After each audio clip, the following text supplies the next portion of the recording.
Hola. En la actualidad ha quedado de manifiesto que la salud es lo más importante y por ello nos enfrentamos a una revolución tecnológica en el campo de la medicina. Ahora un médico puede valorarnos y tratarnos a distancia con una simple videollamada y esto se llama telemedicina. Así que podemos tener a un médico prácticamente en cualquier rincón del planeta. Pero la tecnología no solo ayudará a que no colapsen los centros sanitarios, sino que persigue evitar que enfermemos. Te estarás preguntando de qué manera podrá lograrse esto y la respuesta es con la inteligencia artificial. Máquinas que hemos programado para que piensen por nosotros, mentes artificiales capaces de almacenar miles de datos sobre la salud de las personas y darnos diagnósticos precisos y a gran velocidad.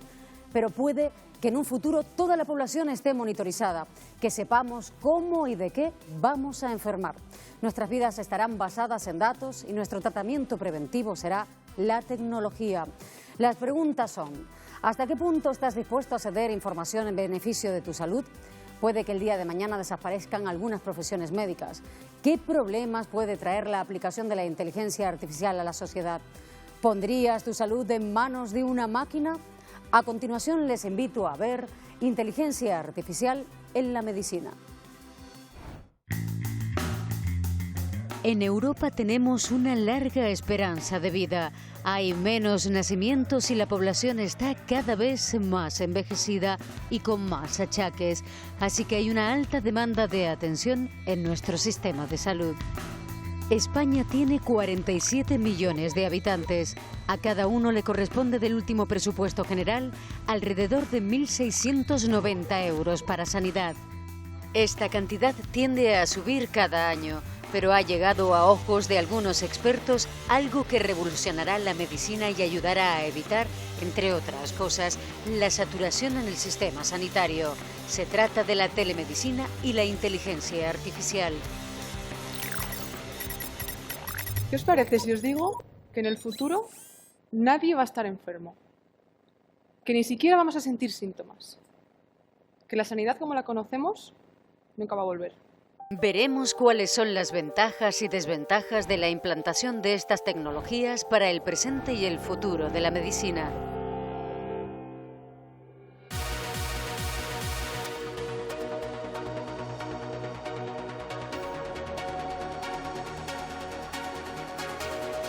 Los pacientes adquirimos cada vez más roles médicos. Cualquiera de nosotros puede tener en su casa un termómetro, medir su tensión o incluso su azúcar en sangre. Pero la telemedicina ha ido mucho más allá, con relojes como este, inteligentes, capaces de medir no solo mis pasos, sino también mis pulsaciones, e incluso darme una tira de electrocardiograma o medir mi oxígeno en sangre.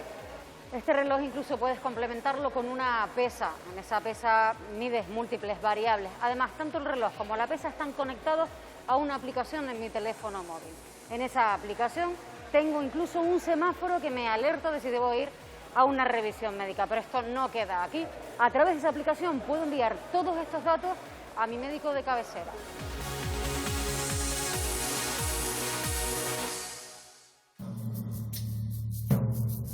Este es el anillo de 1.000 euros que llamó la atención de muchos famosos. Es capaz de sugerirte soluciones analizando variables como la temperatura, la actividad física o el sueño. Entonces es capaz de decirte, pues mira, con el sueño que hiciste anoche yo te recomiendo que hoy te lo tomes con tranquilidad y que no hagas ningún sobreesfuerzo o alguna cosa de esa. Todo este tipo de cosas son útiles a nivel individual, pues hay gente que le gusta este tipo de anillos y se lo pone y se monitoriza su día a día y se monitoriza su sueño. Y pueden tener una utilidad muy grande, sobre todo creo yo, a nivel individual. Es el médico de atención primaria el que tiene el primer contacto con el paciente, a menos que tengamos una urgencia. Pero todos los médicos tienen la responsabilidad de darnos un diagnóstico. Ahora, este primer contacto lo podemos tener a través de la tecnología. Yo la gran virtud que le veo a todo esto es que es una forma de que el paciente se ponga a cargo de su propia salud, le da responsabilidad al paciente, que es uno de los roles que igual históricamente en la medicina no hemos tenido, y es que los médicos tendemos a intentar ser responsables de todo lo que es la salud de los pacientes, y esto no, creo yo, a mi parecer, no debería ser así. Son los pacientes los que tienen que responsabilizarse, son los pacientes los que padecen las enfermedades, y todos estos tipos de dispositivos pues nos aportan un montón de información que ayudan al paciente a intentar controlar mejor sus enfermedades o evitar la aparición de enfermedades. Hasta ahora hemos visto que con estos aparatos las primeras pruebas que nos realizaría un médico, como tomar la tensión, medir la temperatura o ver cómo va nuestro corazón, estarían cubiertas. Pero, ¿qué hay de las analíticas? Un grupo de científicos de la Universidad de Stanford ha creado un inodoro inteligente con 4 cámaras y una serie de sensores que les permite detectar enfermedades en la orina y las heces de quien lo utilice. ¿Llegará el día en que podamos tener uno de estos inodoros en nuestra casa? Con lo que sí podemos contar ya en casa es con este tipo de kit para realizarnos una analítica de sangre. De esta manera podremos saber, por ejemplo, cómo tenemos el colesterol. Se compone de una especie de punzón con el que extraemos la muestra y un aparato lector. El resultado lo recibes por mensaje en unos minutos en tu dispositivo móvil. Los aparatos de telemedicina nos ayudan a ganar tiempo, pero hay varias cosas que debemos tener en cuenta. Para que los resultados sean fiables, deben estar testados por el organismo oficial competente, la FDA, la Administración de Medicamentos y Alimentos. Uno de los puntos que los expertos ven en contra con respecto a tener tan a mano el control de nuestra salud es que podríamos generar una tendencia obsesiva, incluso en personas sanas. Este tipo de aparatos lo que suelen hacer es sobrediagnosticar más que infradiagnosticar, es decir, intentan que no se les escape nada, entonces crean un cierto número de alertas por variables que tal vez no son verdad. Y, por ejemplo, fueras tú la que me enseñaras un electro o una fibrilación auricular, que nunca has tenido nada, que no tienes ningún síntoma, yo creo que debería decirte que no hay que hacer absolutamente nada. Pero a ti te he creado una ansiedad, te he creado una situación de, ay Dios, tengo una arritmia, me han visto esta arritmia, vas a estar todo el día pendiente del electro a ver si te vuelve a dar la arritmia, y eso también puede ser un problema a la hora de manejar toda la información que nos aportan estos datos. Dicho todo esto, la mayoría de las veces probablemente aporten datos útiles. La pregunta es, si todos estuviéramos monitorizados, ¿podrían estos aparatos ayudarnos a descubrir alteraciones comunes en la población? Parte de los esfuerzos que han realizado muchas de las compañías de relojes del diagnóstico de electros y de frecuencia cardíaca se basan en el diagnóstico de la fibrilación auricular porque es la más prevalente. Y yo no sé si la fibrilación auricular es una enfermedad o un estado normal del ser humano que pueda ser capaz de fibrilar o tener esa arritmia durante 3 minutos y que eso sea lo normal. Eso no se sabe. No se sabe si a nosotros no tuviéramos este tipo de monitorización durante largo tiempo, durante toda la vida. Tal vez todos los humanos fibrilamos 2 minutos al día y eso es una cosa absolutamente normal. Veamos un ejemplo de los avances en salud que ha logrado un país como Islandia, gracias a tener datos comunes de toda su población. En este país europeo, la empresa Decode lleva 20 años recogiendo datos de 3 fuentes diferentes. En primer lugar, han archivado el historial clínico de cada paciente. Luego han recopilado los datos de familiares de otras generaciones, porque en Islandia ha habido más de 1000 años de registro genealógico, por lo que se sabe perfectamente quiénes eran los antecesores en cada familia. Y por último, se ha examinado una muestra genética. Es posible saber si este paciente con asma, por ejemplo, tiene relación con otros familiares que también tienen asma, la gravedad del asma y cuáles son los genes que tienen conjuntamente estos pacientes que tienen asma. Entonces, este sistema nos permite, por ejemplo, identificar susceptibilidades mayores de enfermedad teniendo en cuenta el árbol genealógico y el cuadro clínico.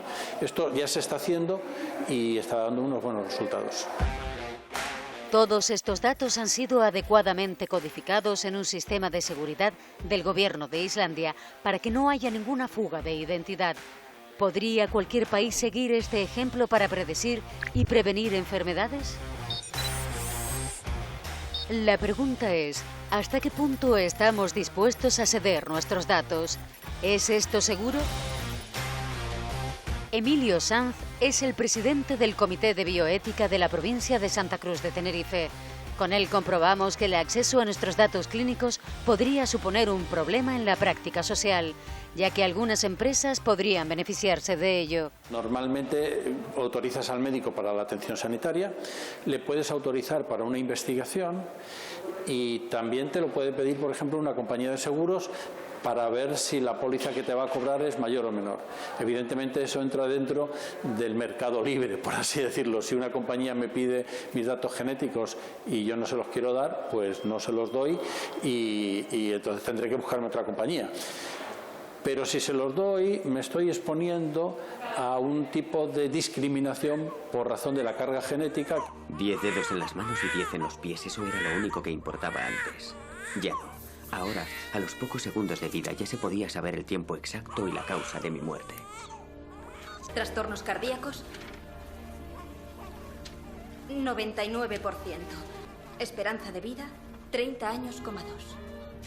En esa distopia del siglo XXI, las personas son identificadas por su carga genética y segregadas de una forma clara en la sociedad en función de su riesgo genético. Lo lamento, el seguro no lo cubriría. Eso es un riesgo de momento muy lejano, pero que cada uno tiene que ser consciente cuando cede sus datos a quién se los cede. Si te lo pide un médico en que confías, pues se lo puedes dar sin leerte las 18 páginas del consentimiento informado, que deberías leértelas en cualquier caso. Pero si te lo pide una compañía telefónica o un seguro, pues tienes que tener bastante más precaución a la hora de saber si das tu consentimiento o no. Por tanto, los datos nos proporcionan muchas ventajas sobre lo que podría ocurrir, pero también tendrán que estar bien protegidos.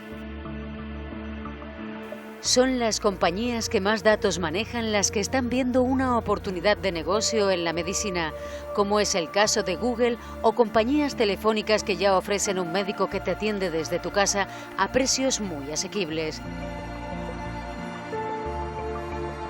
Pero este médico no es una persona física, es un ordenador. Por eso esta inteligencia es artificial. La inteligencia artificial es capaz de hacer reconocimientos faciales a través de la cámara de nuestro dispositivo.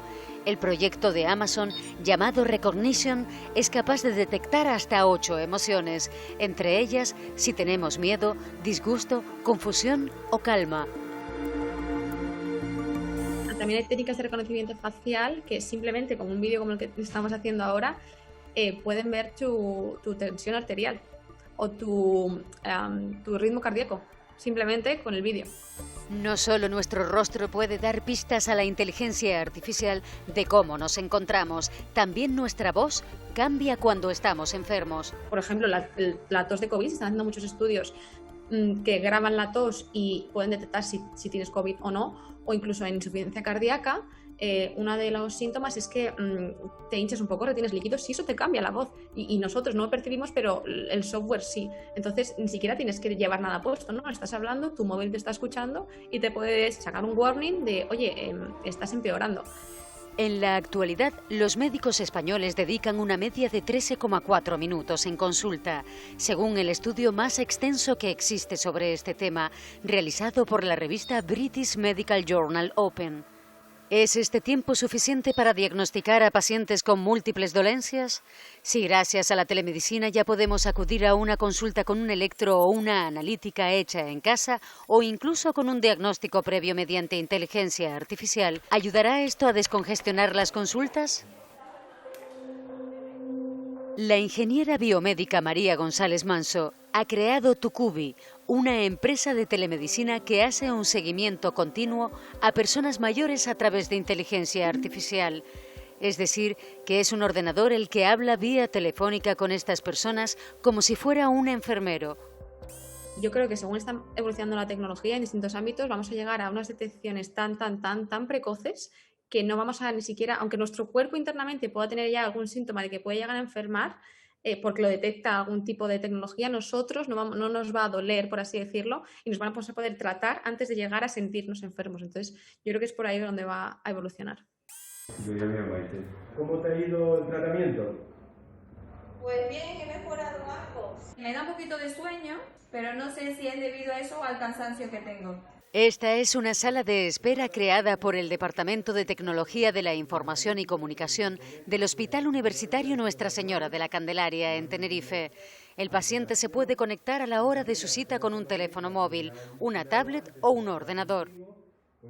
En esa sala de espera virtual el paciente puede ver pues cómo entran los pacientes físicos en la sala de espera, ve que los números van sucediéndose para que no tenga la sensación de que no está atendido, puede verlo en su aplicación y el médico por su parte puede ver que el paciente está disponible para ser atendido. El facultativo simplemente toca una tecla en el ordenador y se le abre la aplicación para que atender al paciente que estará en su casa o en su propio trabajo y puede ser atendido. Durante la pandemia ha quedado de manifiesto que solo se acudía al hospital si había que ingresar o hacer pruebas concretas.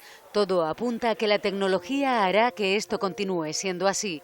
Según vayamos introduciendo más tecnología, más formas de comunicarnos y más prevención, ¿no? Que tengamos que tener menos citas, los hospitales yo creo que van a ser para hacer pruebas, por supuesto. Hay máquinas, que las máquinas también van a ser cada vez más portátiles y se van a poder llevar también al hogar para hacer las pruebas, pero van a seguir estando para hacer esas pruebas o para centros de procesamiento de datos que los médicos interpreten, pero que no tenga que ir el paciente allí físicamente.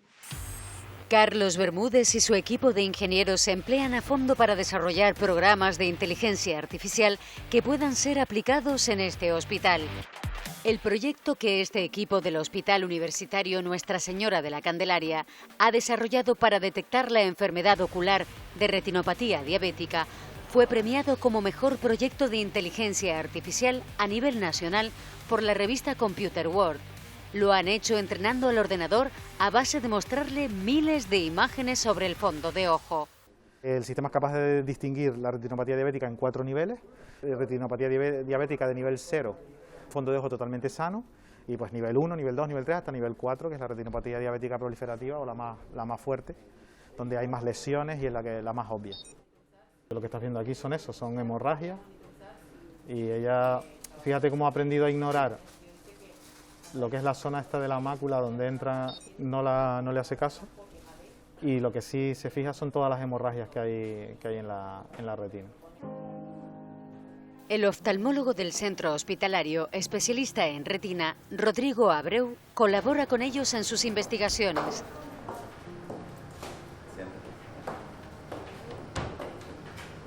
Bueno, Yaisa, vamos a hacerte la retinografía.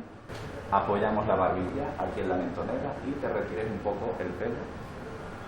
Efectivamente. Ahora verás una luz, tú sigue la luz, ahí quietita, no te muevas. Quieta, quieta. Perfecto. Aquí tenemos el ojo derecho y vamos a hacer ahora el ojo izquierdo. Cada fotografía del fondo del ojo que el oftalmólogo saca se introduce en el ordenador con datos de edad, sexo y las patologías que indica el especialista. Así se va entrenando la inteligencia artificial, como si lo hiciera un humano, solo que la máquina es capaz de almacenar miles de imágenes y analizarlas con mucha precisión. Lo que hace es divide las imágenes en miles de pequeñas imágenes, de pequeños, digamos, fragmentos de imagen, para que me entiendan, y va analizando todos esos fragmentos y va de fragmentos muy chiquititos a fragmentos muy grandes, y al final, con toda esa información, nos da el resultado. A base del entreno con muchas fotografías del fondo del ojo, el especialista nos cuenta que la inteligencia artificial ha sido capaz de saber cosas como el sexo de una persona sin que se le haya dicho. Ni el especialista más experimentado podría hacer con esta foto podría decir si es un hombre o una mujer, cosa que nosotros no sabemos. Pero estos sistemas han aprendido a tal nivel de obtener la información de las imágenes que son capaces de decirnos la edad del paciente, qué sexo tiene el paciente, y luego lo principal desde el punto de vista médico que hemos desarrollado es que nos dice si es un fondo de ojo sano como es este o es un fondo de ojo que tiene retinopatía diabética, que es una de las principales enfermedades más que tenemos en Canarias y en el mundo prácticamente. La técnica de almacenamiento de imágenes para entrenar a la inteligencia artificial es conocida como Deep Learning o Machine Learning. Imaginemos que estamos dentro del circuito de la inteligencia artificial y que vamos a enseñarle a distinguir entre perros y gatos. Para ello tenemos que tener muchas imágenes de perro y decirle a la inteligencia artificial que esto es un perro. También tendremos que tener imágenes de gato y le decimos esto es un gato. ¿Qué puede ocurrir? Que el facultativo se equivoque a la hora de etiquetar y no diga que esto es un gato, sino que diga que es un perro. También podemos encontrarnos con que la máquina no sepa distinguir ciertos errores, como por ejemplo esto. De momento ve que esto es un perro, pero no sabría distinguir que esto es una fregona. También puede ocurrir en el caso de este gato con este pompón. Supongamos que queremos entrenar una red para elegir a un profesional, que queramos elegir a un trabajador. Y supongamos que cuando entrenamos esa red lo hacemos solo con hombres, o con muchos hombres y pocas mujeres. Cuando le demos a la red que tiene que elegir a un nuevo trabajador, como está mal entrenada, va a elegir siempre a un hombre. ¿Por qué? Porque le dimos pocos casos de mujer.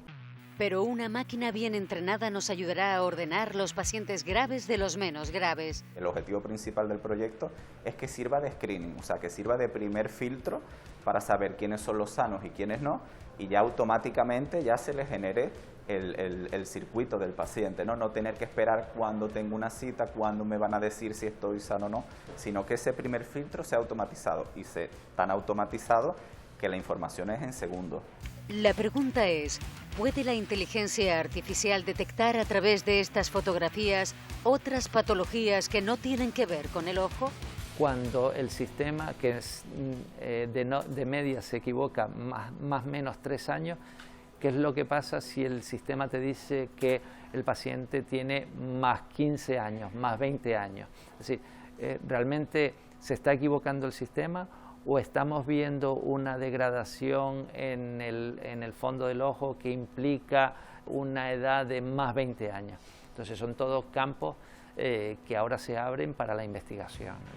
El avance es tal que los médicos podrían investigar si el paciente está sufriendo algo que está degradando el organismo de la persona y actuar con tiempo.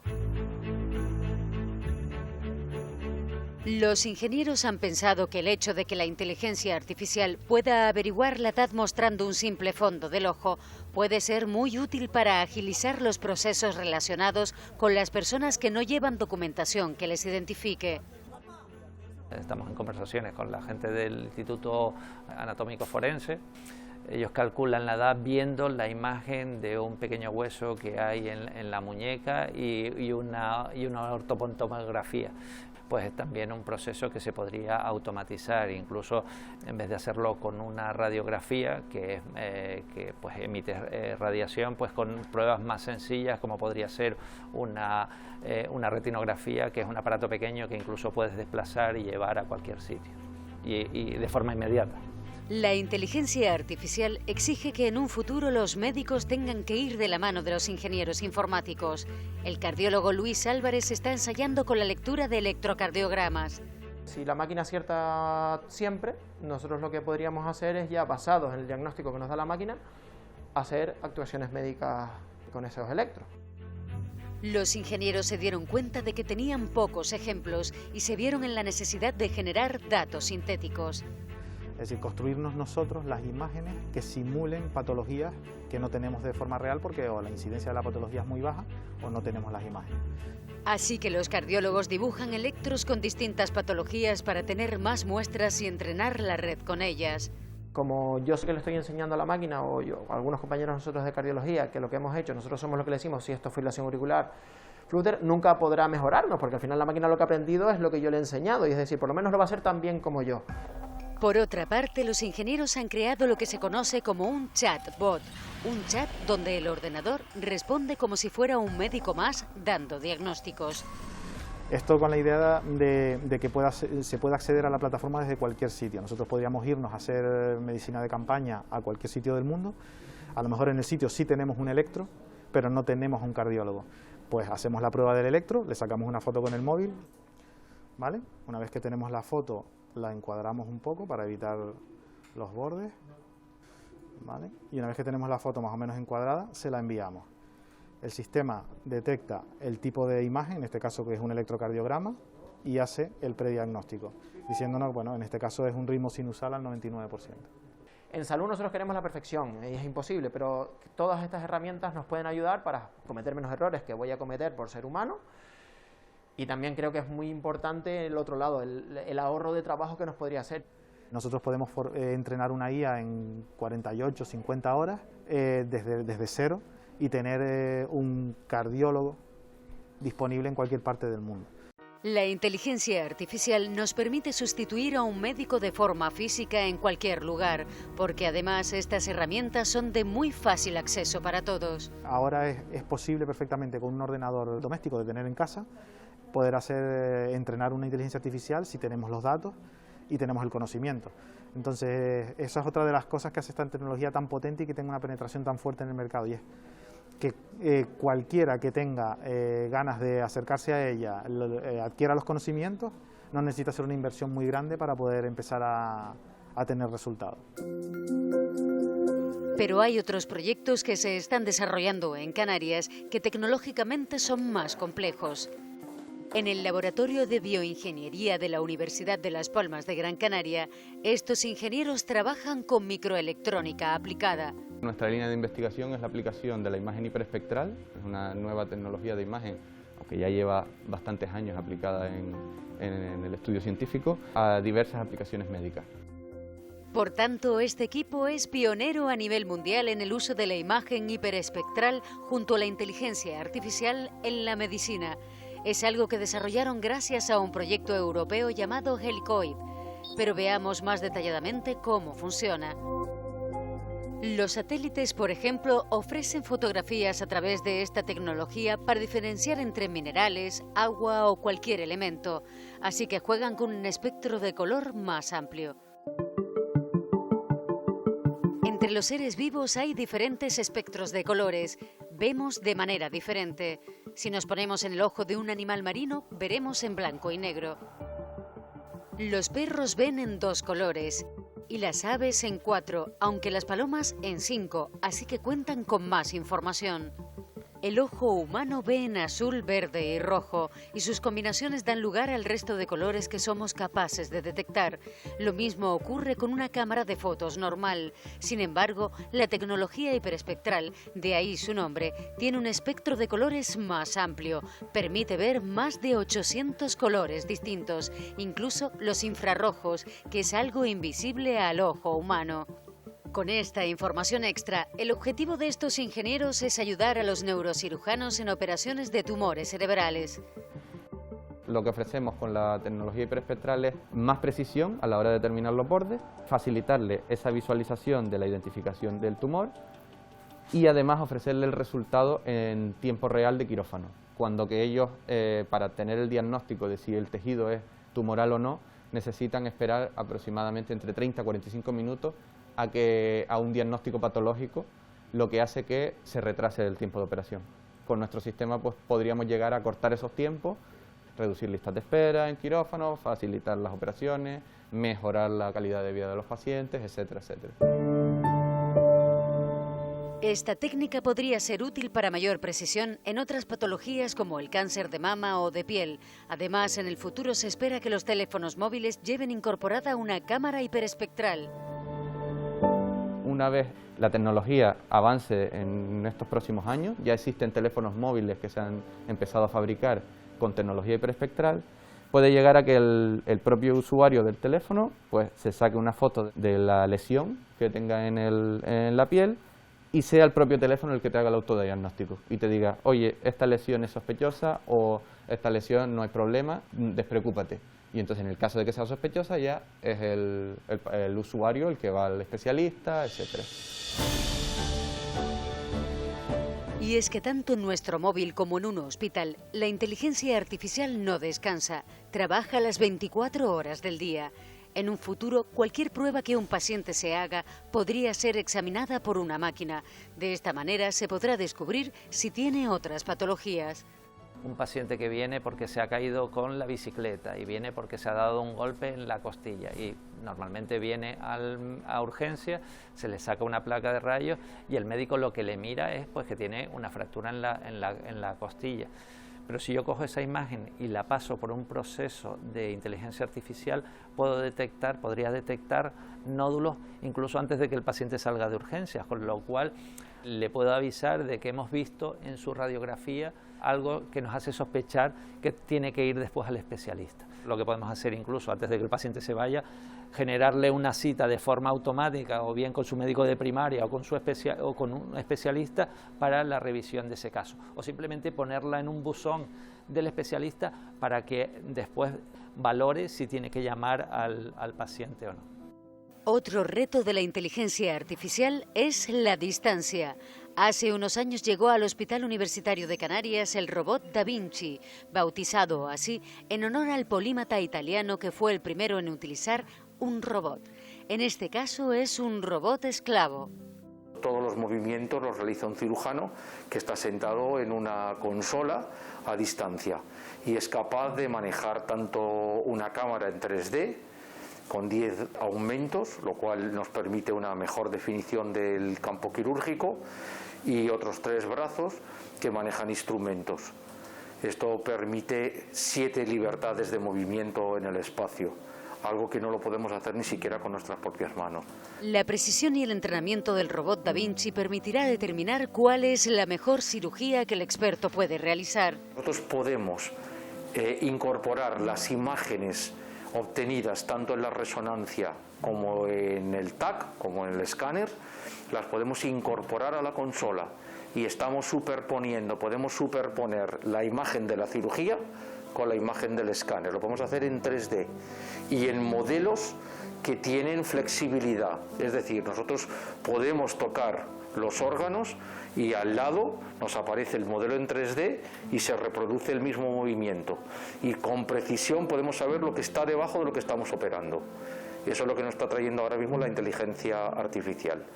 Y en el futuro, con toda la información de millones de cirugías del mundo, podremos ser más precisos y seleccionar qué tipo de abordaje requiere cada paciente. El futuro que persigue esta tecnología es que cuando una persona esté, por ejemplo, en Tenerife, pueda ser operada por un médico que se encuentra en Houston. El Da Vinci viene de un desarrollo militar y su primera intención era esa, era que el cirujano no podía estar en vanguardia, sino iba a estar en retaguardia. Y el mismo cirujano podía operar a varios soldados heridos en distintos puntos de la vanguardia, sin moverse de la retaguardia. Esa era la idea original del Da Vinci. Y esto se ha llegado a hacer. Lo que pasa es que todavía lo que falla es la transmisión. Y cuando se incorpore el 5G, esto va a ser inmediato. Por supuesto que un cirujano en cualquier parte del mundo va a poder operar a un paciente en otra parte del mundo. Quizás después de esto vengan necesidades como operar en las profundidades o en una estación espacial, pero en nuestro presente la inteligencia artificial ya está dando grandes pasos. La pregunta es, ¿llegará el momento en el que el médico confíe más en el criterio de una máquina que en el suyo propio? ¿En qué lugar colocaría a la inteligencia artificial? Ponerlo detrás nos dará unos beneficios en el sentido de que detectaremos casos que se nos habían escapado, haremos nuevas revisiones y delante porque nos priorizará la forma de trabajar del médico. Esto viene a ayudar. Dentro de X años no sabemos cómo puede evolucionar. Si se puede llegar a avanzar más, es probable que los sistemas sigan aprendiendo más y encuentren soluciones, encuentren formas de diagnosticar que sean más eficientes que las que actualmente existen por el especialista. La tecnología podrá salvar más vidas, pero ¿esas vidas están a salvo en manos tecnológicas? Cuando esos dispositivos son dispositivos de soporte vital y están conectados y son susceptibles de ser atacados de alguna manera, empiezas a poner en peligro la vida de las personas. Y bueno, ese es un problema que tenemos que habrá que atajar. Por el momento hay algo en lo que la inteligencia artificial no puede superar al ser humano, y es que una máquina no tiene ética, es decir, no decide por sí sola. Nosotros le introducimos valores. En la actualidad, el Instituto Tecnológico de Massachusetts, en su web llamada Moral Machine, pide la colaboración de las personas para ayudar a programar un coche autónomo y saber qué decisión tiene que tomar en caso de que vaya a producirse un accidente que implique la muerte de personas. Si entramos aquí en juzgar, Pues tenemos dos posiciones, una en la que el coche autónomo con 3 personas tiene un fallo de frenos y si sigue adelante choca contra una barra de hormigón y se mueren los 3 del coche, y si gira entonces se salvan los 3 del coche pero mata a 3 hombres adultos. Entonces hay que tomar una decisión. Así que puede ocurrir que el dueño de un coche sea más altruista y quiera salvar al mayor número de personas en caso de un accidente, o que por el contrario, quiera que su coche autónomo le salve primero a él. Estas son las discusiones éticas que plantea la inteligencia artificial en todos los campos.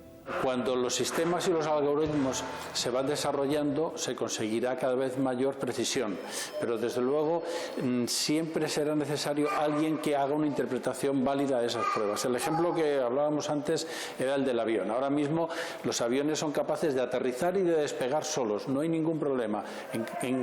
Realmente el piloto tiene un gran papel que hacer, pero muchas veces es de control y de ver que nada se equivoca. Pero a nadie se nos ocurriría montarnos en un avión que no tuviera 2 pilotos, no 1, 2. Así que sí, la inteligencia artificial y la telemedicina nos va a ayudar mucho como un instrumento para mejorar la calidad de la atención, la calidad del diagnóstico y la calidad del tratamiento. Pero necesitará siempre alguien que haga una interpretación adecuada y que se asegure de que no es un error lo que está dando la máquina. Con todas las ventajas y desventajas que hemos visto que tiene la inteligencia artificial, la pregunta ahora es: ¿llegará esta tecnología a sustituir ciertas profesiones en la medicina? No va a ser que se despida gente, sino va a ser que los trabajos se transformen. Como en cualquier revolución siempre hay una transformación. Tenemos que demostrar que la inteligencia artificial nos ayuda a que los pacientes estén más sanos y nuestro trabajo probablemente tenga que cambiar para eso. Igual en un futuro los médicos, en vez de tratar enfermos, nos dedicaremos a prevenir enfermedades basado en todas las cosas que nos está dando la inteligencia artificial. Se especializarán en otras áreas porque, como siempre, van a aparecer nuevas enfermedades o nuevos retos que habrá que solucionar. La inteligencia artificial en medicina es el futuro, porque todas las decisiones médicas inicialmente se tomaban en base a experiencia. Hoy se toman en base a evidencias científicas. Y todas esas evidencias científicas las vamos a poder integrar en un momento, en un segundo. Y vamos a poder tomar decisiones sobre la marcha importantísimas para el futuro de los pacientes. Luego, la inteligencia artificial es un hecho inmediato ya en la medicina. Vivimos en una sociedad digitalizada donde la tecnología nos ayuda a avanzar, pero no es posible el avance sin los conocimientos del ser humano. Evolucionarán las prácticas clínicas habituales, pero seguirán estando ahí los profesionales. Parte de la atención también creo que es de esa relación paciente-profesional y que se tiene que mantener. El paciente hay que diagnosticarlo, hay que tratarlo y hay que cuidarlo. Y en esos 3 aspectos es necesario siempre la interacción personal, tanto del médico que diagnostica y que trata, como de enfermería, los auxiliares, porque cuando el enfermo está ingresado no hay inteligencia artificial que valga, hace falta una mano y una atención cariñosa de los profesionales sanitarios, medicina, enfermería, auxiliares, etcétera. Y es que ante una enfermedad, la esperanza es lo último que se pierde, y de eso las máquinas no entienden.